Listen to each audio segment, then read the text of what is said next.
David Copperfield begins, whether I shall turn out to be the hero of my own life, or whether that station will be held by anybody else, these pages must show. Will I be the heroine of my own story? Without a doubt, no. This story won't bring me any accolades as a mother.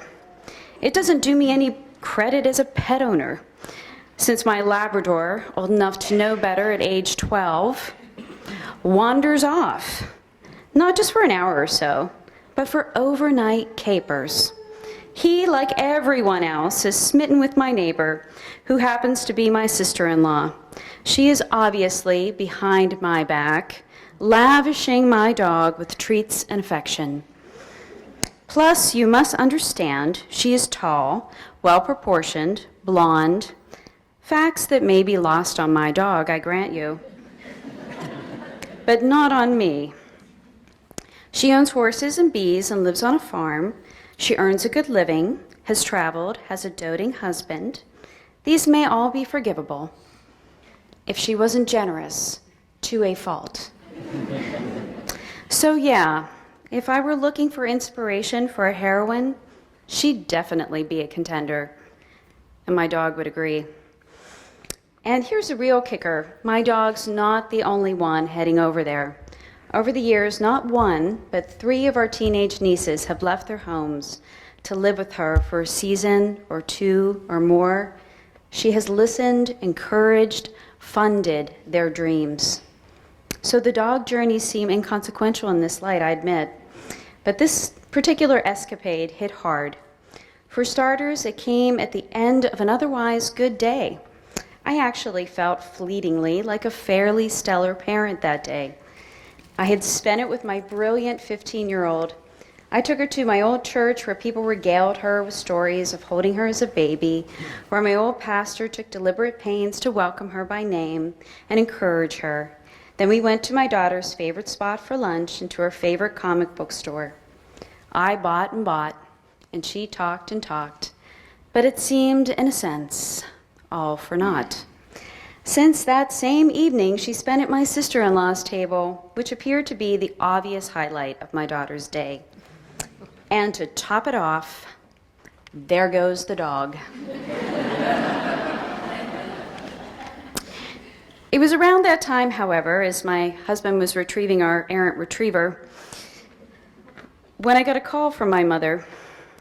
She shared her weekend with me and I with her, and as I talked and talked about my marathon training, my students, all of my good intentions with my kids and husband, I could hear something in her voice. It was something familiar and yet completely new.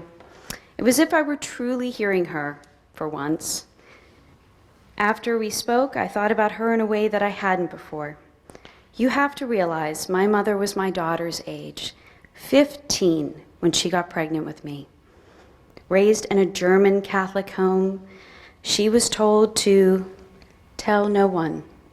Yeah, that'll work. She told me what she remembered most vividly was the shame. And as a kid, that's sometimes hard to reconcile, being the source of that shame. Not that my mother would ever want me to think that, and says much to the contrary, but still. What I always gleaned from that was her extraordinary ability to get over it and to get on with it. In fact, through the years, I watched my mother do this time and time again. That is my mother's legacy. It is my greatest inheritance.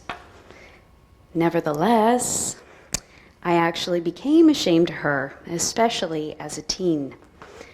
I remember once her cursing me through gritted teeth. I hope you have a daughter just like you someday. It's so scary. It's still very terrifying. And yet, on that phone call, I could hear something in her voice. I don't know why it took me so long, why I didn't or couldn't process this notion until so late in life. Perhaps I needed to be a parent of teens to understand that someone who can be so disappointing can also be the source of so much more. What I recognized in her voice was familiar because I hear it in my grandmother's voice when she speaks of my mom. What I heard was pride. The thought then occurred to me, if my sister-in-law is the heroine of my story, maybe, just maybe, I'm the heroine of my mom's. And my mom, she is the heroine of my grandmother's. We are too complicated, competitive, self-deprecating, or if you're like my sister-in-law, too genuinely humble. We can't be the hero of our own lives. Yet, we're wise enough to recognize the heroic in one another. And maybe, just maybe, that is what these pages show.